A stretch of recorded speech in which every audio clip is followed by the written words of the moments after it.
Hello! Tingnan nyo guys, mayroon kayong pinuntahan na napakagandang pasyalan.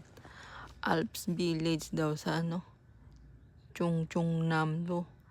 Ang layo na nito, probinsya na talaga.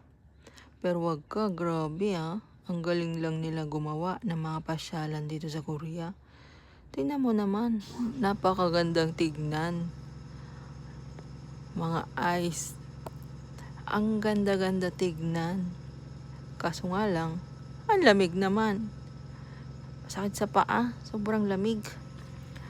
Pero imagine mo, napakalamig pero parang wala lang sa mga Koreano or mga namamasyal. Tingnan mo, lamig na nga ako dito. Oh, sakit na yung paa ko. Oh. Pero maganda nga siya. Maganda siyang tignan. Marami ring mga activities dito katulad niyan. Mga bata nag-e-enjoy, pati matanda. Meron din silang mga activities. Yan, mga ganyan.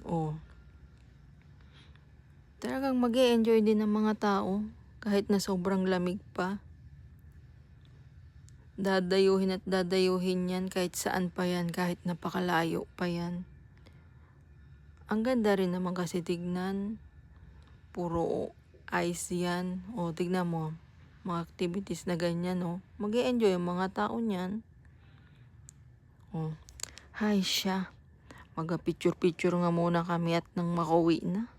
At ang lamig na pati. Masakit na sa paa.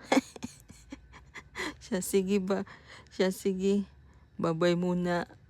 Malamig na